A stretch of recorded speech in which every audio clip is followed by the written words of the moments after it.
Good evening friends, welcome to Pratham Mishra let's talk stocks पर। आज Saturday है तो हमने सोचा आज मार्केट बंद थी कि हम कुछ ऐसी चीज़ लेकर आएँ जिससे कि आपके वैल्यू एडिशन हो, या कुछ ऐसी चीज़ आए कि जिसमें आप नई चीज़ें सीखें और नई चीज़ें सीख के उसको आप मार्केट में इम्प्लीमेंट करें जैसे आपका पैसा बने।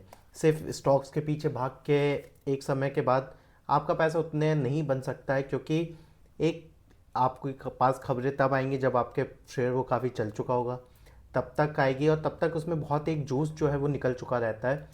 और जो सेफ्टी ऑफ मार्जिन जिसे हम कहते हैं कि अंत में जो चीज़ें हम सोचे वो अगर नहीं पैन आउट होती हैं तो यहाँ से शेयर गिर कितना सकता है।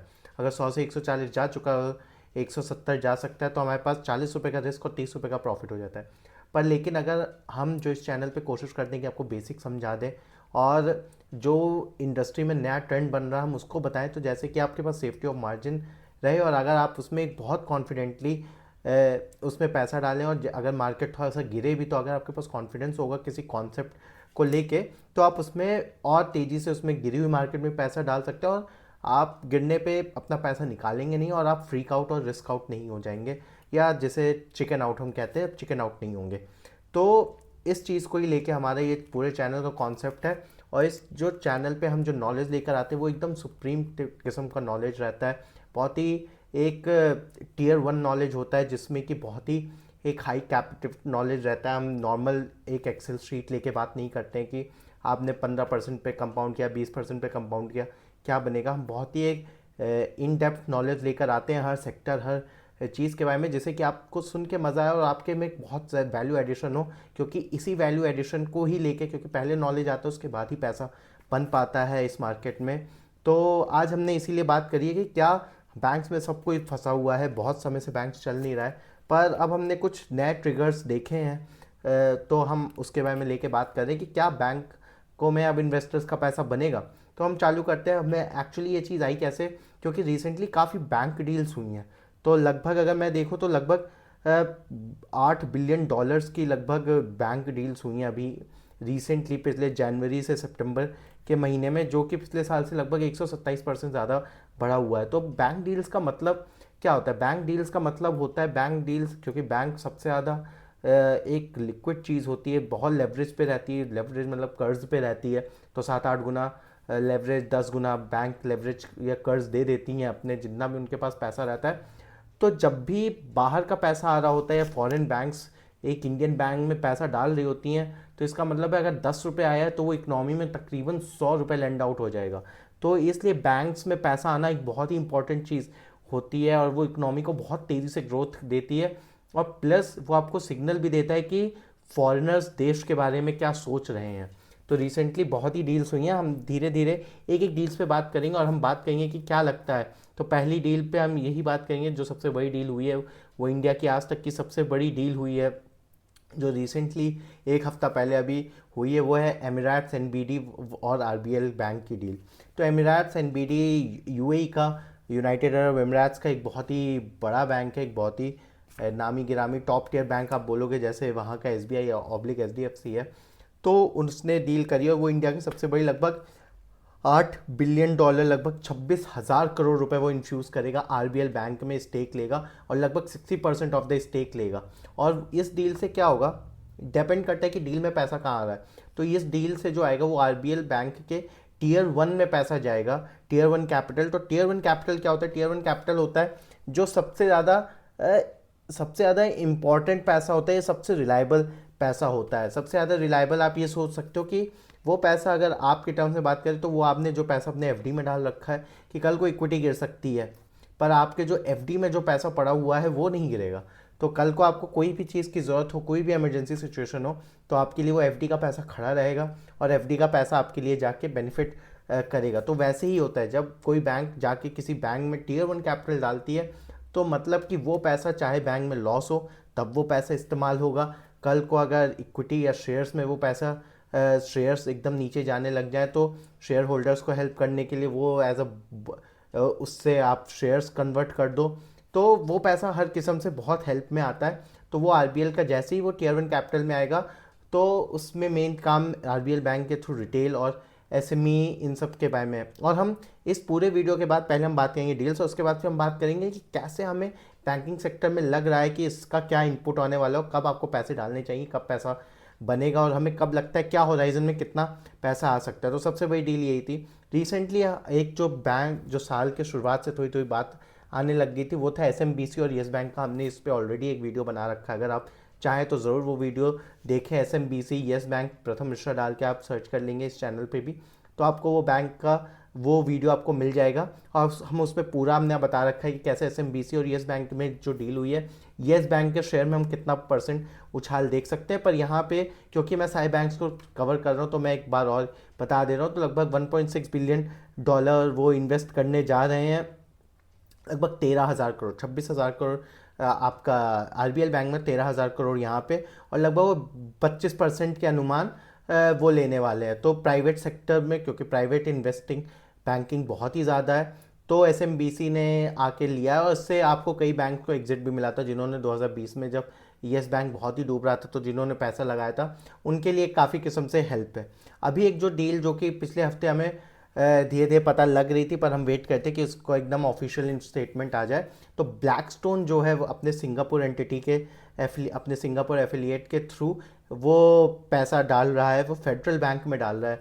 लगभग $700 मिलियन के आसपास है। $700 मिलियन अगर मैं रफली कैलकुलेट करूँ तो लगभग 6300 करोड़ के आसपास वो पैसा बन रहा है। तो 6300 करोड़ रुपए यहाँ भी आएगा और लगभग 10% वो ले रहा है। और वो एक बहुत ही स्ट्रैटेजिक इन्वेस्टमेंट है, अपने प्रेफरेंशियल इक्विटी के थ्रू डाल रहा है, जो कि एक ऐसा है कि प्रेफरेंशियल इक्विटी की वो भी एक अच्छा, एक बहुत ही स्ट्रॉन्ग कैपिटल माना जाता है। और बेसिकली फेडरल बैंक का जो डिजिटल और रिटेल बैंक की चेन है उसको एक किस्म से हेल्प करना चाह रहे हैं। तो वो भी एक दिखा रहा है कि ब्लैकस्टोन जो कि अमेरिका से अपने सिंगापुर एफिलिएट से वो भी पैसा डाल रही है। और इसका जो मेन रीज़न है ये सब ट्रिगर कहाँ से हुआ, उसमें एक आरबीआई पॉलिसी जो हमें देखने को मिली थी वो एक स्टार्टिंग में आई थी, जहाँ पे उन्होंने बोला था कि एक रेगुलेटरी रिफॉर्म था जिसमें उन्होंने मर्जर एंड एक्विजिशन लगभग 70% उन्होंने कर दिया, 70% अलाउ कर दिया। तो इस कारण से अब बाहर से कैपिटल आना एक बहुत ही अच्छी बात हो गई है। और हम आगे बात करेंगे कैसे ये जो अच्छी खबर है वो किस तरह से हेल्प करेगी।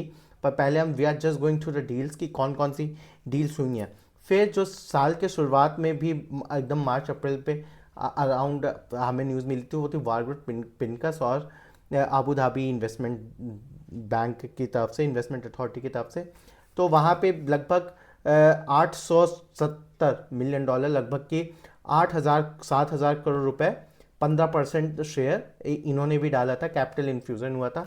तो उस समय अगर आपको याद होगा तो yes bank IDFC first bank के शेयर काफ़ी गिरे हुए थे, तो वो बहुत ही कम रेट पे हुआ था, तो काफ़ी शेयर्स वो लैंड आउट किए गए थे उस समय। माइक्रो फाइनेंस के कारण एक ख़राब सा सेंटीमेंट, ख़राब सी वेव चल रही थी। यस बैंक का आईडीएफसी फर्स्ट बैंक का शेयर काफ़ी गिरा हुआ था, तो तब ये डील हुई थी। ऑल तो अगर वो 2 या 3 के प्राइस टू बुक रेशियो पे होती है तो बहुत ही अच्छी बात होती है, पर वो डील काफ़ी लो बेस पे हुई थी। पर ठीक है, जब जो पैसा आया वो आया, हमारा काम है कि हम आपको पूरा सिनेरियो बता रहे हैं। तो तब एक जो था वो बहुत ही एक अच्छी खबर थी कि एज अ कॉन्फिडेंस तो दिख रहा है लोगों को आईडीएफसी फर्स्ट बैंक में। तो उस समय जितने भी लोगों ने मेरे से पूछा था, काफ़ी लोग yes bank IDFC first bank में फंसे थे, तो मैंने उनको यही राय दी थी कि जब इतना अच्छा इन्वेस्टमेंट हो गया, ऑल तो थोड़ा सा पूल बढ़ गया है, जब प्रॉफिट्स आएंगे तो शायद वो प्रॉफिट बहुत लोगों में बढ़ेगा, शेयर शायद थोड़े कम रेट से बढ़ेगा।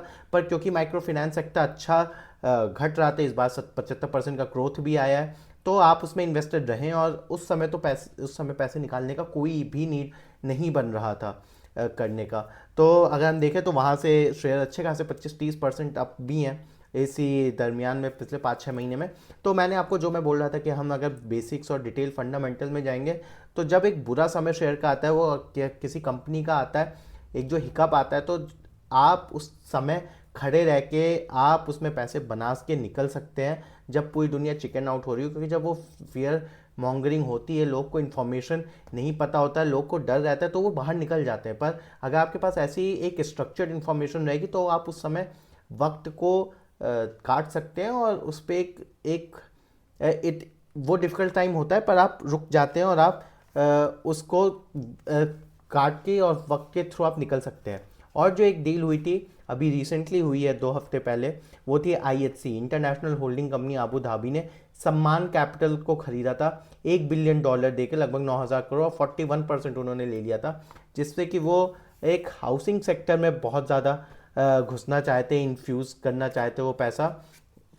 तो लगभग 41% उन्होंने सम्मान कैपिटल में भी 41% लिया। इसमें भी काफ़ी लोग फंसे हुए हैं, पर ऐसी अगर खबर आती है तो हमें एक चीज़ तो लगता है कि इन्फॉर्मेशन इज़ गुड, और एक कंपनी में कोई तो जो बहुत ही ड्यू डिलिजेंस करके पैसा डाल रहा है तो वो आ रहा है। फिर उसके बाद बेन कैपिटल ने भी डाला था, जो कि US की है। उन्होंने भी मनापुरम फाइनेंस में पैसा डाला था, और उन्होंने लगभग $500 मिलियन, लगभग 4,000 करोड़ दे के 18% को लेके, पर उनका टारगेट है 40% के ऊपर करने का, तो वो और पैसा भी डालेंगे, और वो गोल्ड लोन में घुस रहे हैं लगातार।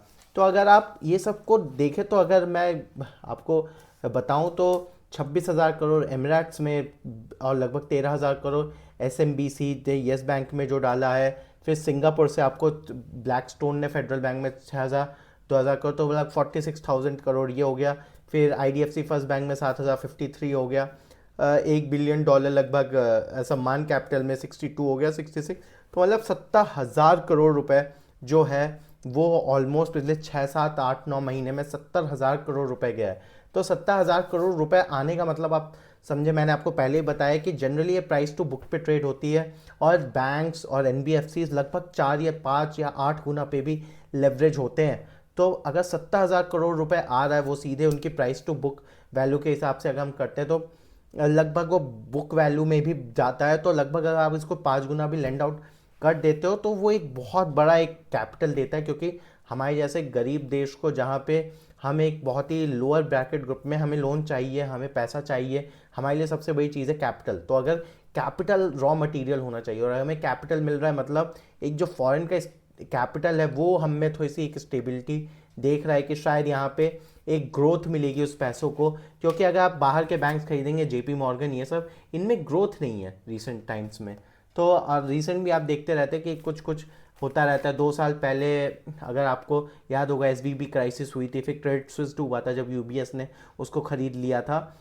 तो इस हिसाब से यहाँ पे ग्रोथ दिख रही, तो हमें वो कैपिटल बैंक्स में आ रहा है, वहाँ पे 3-4 गुना लेवरेज होता है, तो 3, 4, 5 लाख करोड़ एक काफ़ी बड़ी चीज़ होती है जो कि आपको इकोनॉमी में स्टर कर जाए। तो अगर आप देखें SMBC ने किया, ब्लैक स्टोन भी अपने सिंगापुर एफिलिएट से आ रहा है। जापानीज़ एक बहुत ही स्ट्रॉन्ग मार्केट, जापानीज़ और सिंगापुर एक फाइनेंशियल हब रहे हैं, इधर के Asian financial hub UAE।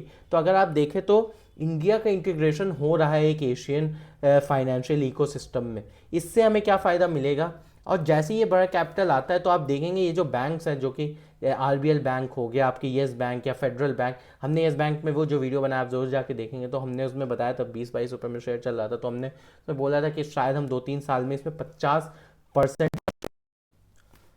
So actually यहाँ से वीडियो कट गया है, दूसरा एडिटर है। तो हमने येस बैंक के बारे में जो वीडियो बना रखा है, तो आप उस पर ज़रूर देख लें कि येस बैंक के वीडियो में हमने जो आपको कॉल दी थी, कि हमने आपको थोड़ा फंडामेंटली बताया था कि आपको कैसा क्या करना है। तो आप देखेंगे तो आपको और चीज़ें समझ में आएंगी।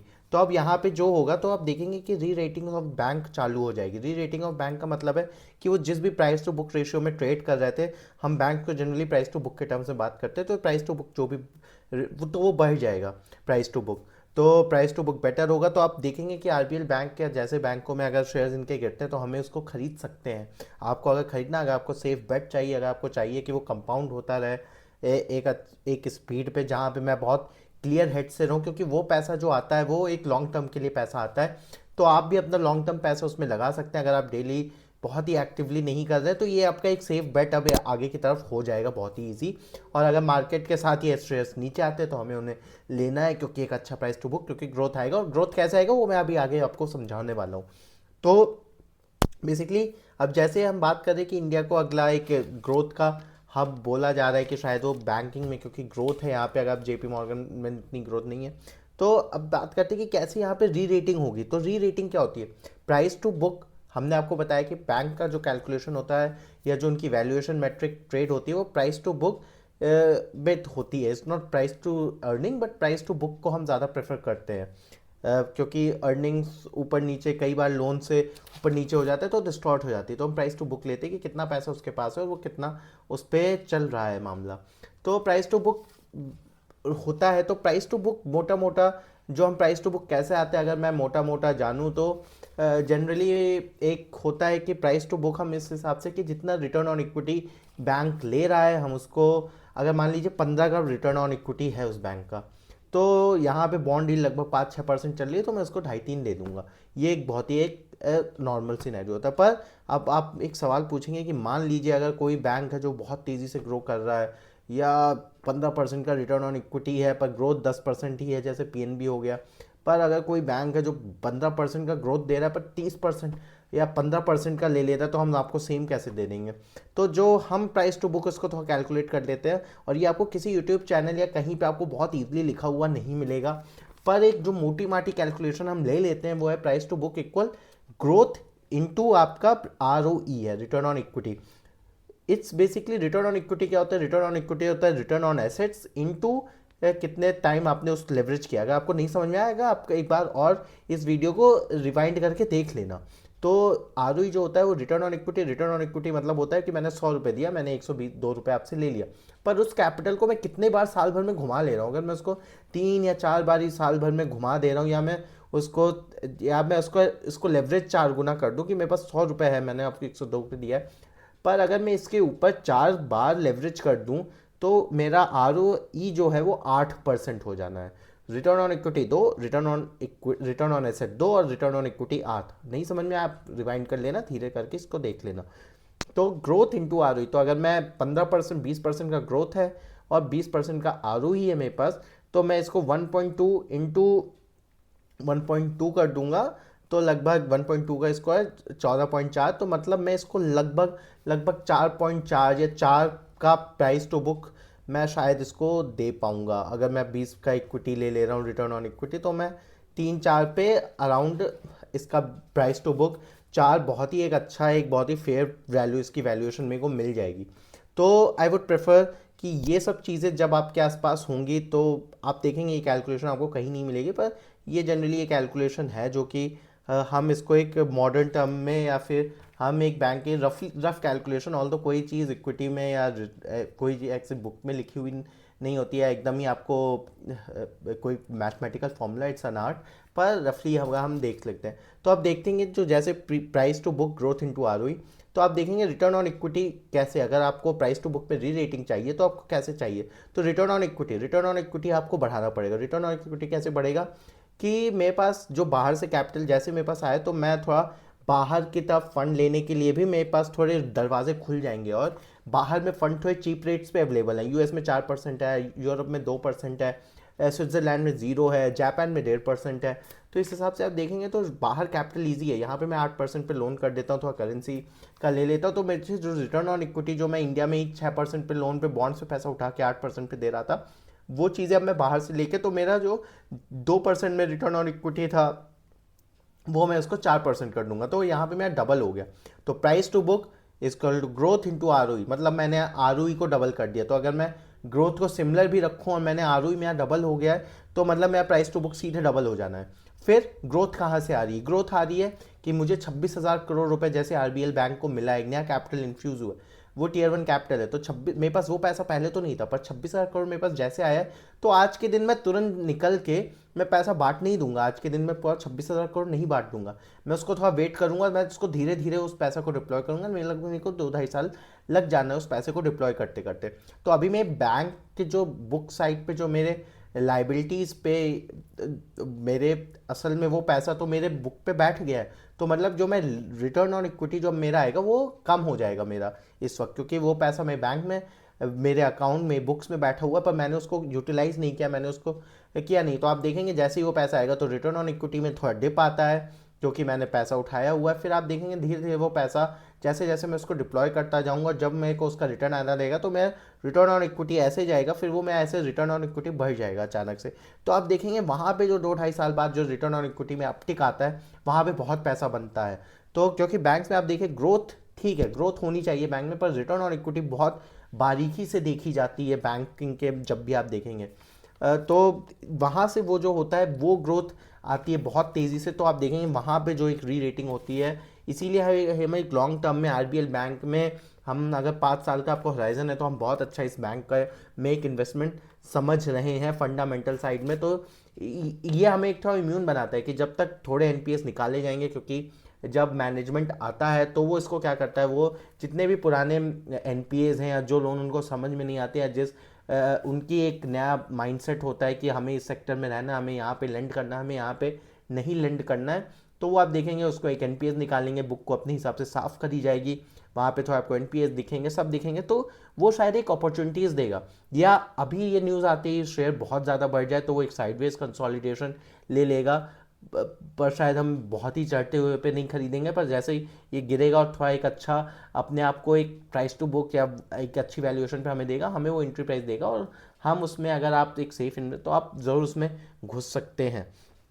तो एक किस्म से वो फॉरेन स्टेबिलिटी जो आ रही है, वो एक हमें मौका मिल सकता है कि एक फॉरेन स्टेबिलिटी और यहाँ पे जो ग्रोथ है वो एक हार्बर करने को मिल जाए। तो जैसे ही हमने आपको बता दिया कि क्या क्या फ़ायदे में, कि कैपिटल इन्फ्यूज़न आना है, उससे ग्रोथ मिलना है, क्योंकि ग्रोथ के लिए पैसा चाहिए, तो यहाँ पे जैसे ही वो 26,000 जो लेवरेज होगा वो होगा, फिर आप देखेंगे कि एक अच्छे अच्छे जो यूएस के बैंक्स या फॉरेन के बैंक्स या जापानीज़ बैंक या इन सब के जो रिस्क मैनेजमेंट सिस्टम है या कंप्लाइंस सिस्टम है वो बहुत ही अच्छे हैं।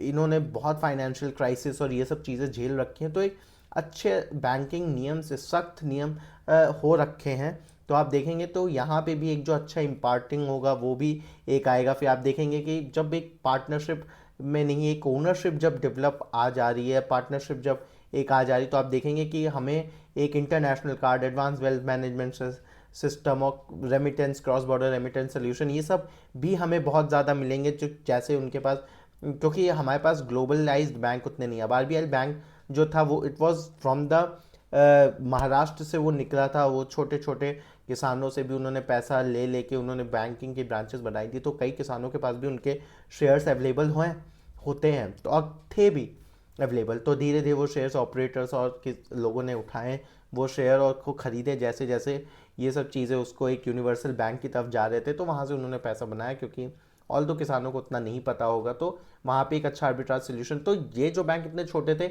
वहाँ से अब वो जाके एकदम ग्लोबलाइज्ड और बहुत ही मैनेजमेंट में अपटेक आने वाला है। इससे आप देखेंगे कि मार्केट रेपुटेशन आपको बहुत अच्छी मिलेगी। आप देखें तो जो एचडीएफसी बैंक है या एसबीआई बैंक है, इन सब पे को प्राइस टू बुक या वैल्यूएशन में एक एडवांटेज ज़रूर मिलता है, एक अच्छे वैल्यूएशन पे ट्रेड करते, तो आप देखेंगे टैलेंट मिलेगा, अच्छे इन्वेस्टर्स मिलेंगे, और कॉर्पोरेट जो है कॉर्पोरेट क्लाइंट्स भी अच्छे मिलेंगे, तो आप देखेंगे वर्ल्ड क्लास सोल्यूशन, ये सब चीज़ें आने वाली हैं। अब डिजिटल ट्रांसफॉर्मेशन, आप कितने ही लोन बैठ के, एक बंदा जोग्राफिकल लिमिटेशंस होती हैं कि मैं इतने लोन को या इतने जोग्राफिकल एरिया को कैटर कर सकता हूँ, मैं कितने अच्छे लोन राइटिंग कर सकता हूँ, ये सब जब टेक्नोलॉजी से बाहर जाएगी तो आप बहुत जगह वो लोन अपने पहुँचा पाओगे। और जैसे ही आप जितने अच्छी जगह लोन पहुँचा पा रहे हो, जितने अच्छा आपकी स्पीड जो है वो आपकी एक अच्छी स्पीड बढ़ जाएगी उस लोन देने में, तो वहाँ से भी हमें ग्रोथ आ सकता है। तो ग्रोथ के हमें बहुत लीवर्स हैं जो 2 3 4 साल में हो रहे हैं, अगर आप इन सब बैंक्स में ऐसे डाल रहे हैं। बहुत ही सिंपल एनालॉजी कि आपके एक लोकल क्लब का मान लीजिए कि कोई मेंबर है या लोकल क्लब की एक टीम है, और उसको आके कल को चेन्नई सुपर किंग्स या मुंबई इंडियंस आके अपने उसको उठा लेती हैं या उसको सोच लेती हैं कि इसको हम अपनी देख देख में अब बढ़ाएंगे।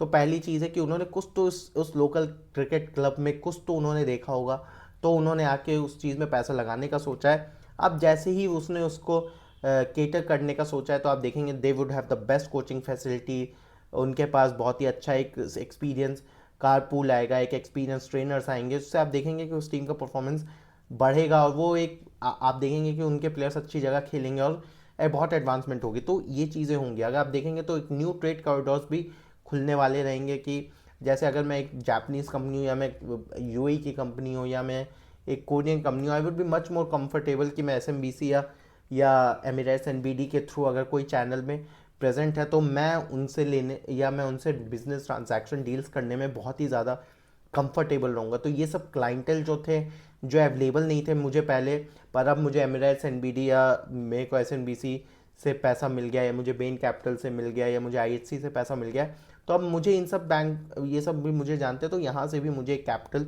सोर्स एक अच्छी सी बात रहेगी। तो आप देखेंगे कि एक अच्छा खासा वैक्सीनेशन डोज टाइप का है, एक नया इंजन मिल रहा है, ब्रांड बूस्ट हो रही है, तो इससे बहुत लीवर्स हैं जो कि अनलॉक हो गए हैं। और इसके जो अगर डाउन साइड की हम बात करें, ऑल्दो एज ए इन्वेस्टर हमें बहुत ही ज़्यादा एडवांटेज मिल रहे हैं कि, पर हर चीज़ एडवांटेज का डिसएडवांटेज होता है, पर वो शायद उतने डिसएडवांटेज नहीं है, ऑल्दो हर चीज़ का डिसएडवांटेज होता है, तो हम उसके बारे में थोड़ी सी बात कर ले रहे हैं। क्योंकि जस्ट बिकॉज कि था ठीक है प्रॉफिट होगा तो वो प्रॉफिट अब बाहर भी जाएगा, पर अगर कोई पैसा दे रहा है, अब हम और आपकी तरह एक शेयर होल्डर है, तो हम उसको एक इनिशियल फेज में एक कैपिटल दे रहे हैं, तो उससे वो प्रॉफिट बना रहा है, और ऑब्वियसली वो फिर पैसा हम सब में बटेगा जो उसमें भी उसने रिस्क लिया है। अब आप देखेंगे कि वल्नरेबल टू ग्लोबल शॉक्स भी रहेगा, कि ऐसे समय में ग्लोबल शॉक आए तो हो सकता है पैसे का आउटफ्लो हो जाए, इतना आरबीआई पे पूरा कंट्रोल ना हो पाए, और इतना आपका कि आईपीएल की बात करें कि शायद कोई आपके स्टार प्लेयर सीधे बीच सीजन में वापस चला जाए, या फिर तो ये कैपिटल भी एक जाने का रिस्क होता है।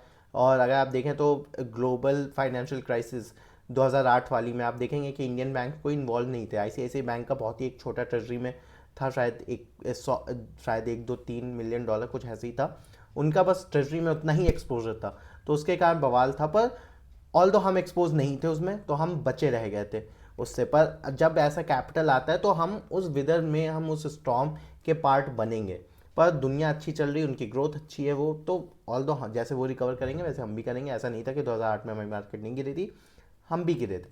तो ये सब चीज़ें हैं, हमें जो इतना आएगा रिस्क तो हम वो देखेंगे, और वो चीज़ें भी होगा। 2023 में जैसे एसवीबी हुआ था, सिलिकॉन वैली बैंक क्राइसिस जब हुई थी, तो आप देखेंगे कि आपका आरबीएल बैंक, और सॉरी आपका क्रेडिट स्विस डूबा था, उसको यूबीएस ने ले लिया था। तो ये सब चीज़ें चलती रहेंगी उसके साथ, बट इसका ये मतलब नहीं है कि हमें इससे थोड़ा कुछ आपका कोई दिक्कत आएगी या फिर कुछ ऐसा रहेगा। पर एज ए इन्वेस्टर हमारे लिए बहुत अच्छी खबर है, इसका ये भी दिखाता है कि फॉरेन में जो इतना पैसा अगर आ रहा है तो एक अच्छी ग्रोथ देखी जा रही है इन सब बैंक में, एक स्ट्रक्चरल ग्रोथ देखी जा रही है, तो which makes us much more easier to bet money on these banking stocks. जो ये सब चीज़ें हैं, हाँ, एक अच्छी ग्रोथ है।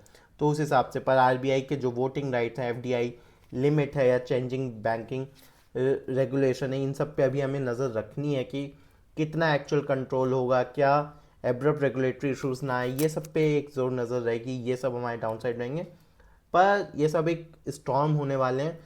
बिगर पिक्चर अभी बहुत अच्छी लग रही है। सो अगर आपको ये चीज़ बहुत अच्छी लगी हो तो आप ज़रूर हमें कमेंट करें, लाइक करें, सब्सक्राइब करें, और अगर आपको कोई भी चीज़ जो कि नहीं पसंद या नहीं समझ में आई, आप हमें ज़रूर कमेंट सेक्शन में लिखें, हम ज़रूर उस पर वीडियो बनाएंगे और हम उसे दोबारा से समझाने की कोशिश करेंगे। और आपके कोई भी दोस्त में जो कि बैंकिंग सेक्टर या इस चीज़ में इन्वेस्ट करने का सोचा, आप उसको ज़रूर ये वीडियो भेजें, जैसे उसको पूरा ये सब चीज़ें समझ में आए, एक बहुत डिटेल में एक बहुत अच्छा कॉल ले सके फिर वो इन्वेस्टमेंट का। So thank you so very much. ज़रूर कमेंट करें, लाइक करें, सब्सक्राइब करें। Thank you so very much.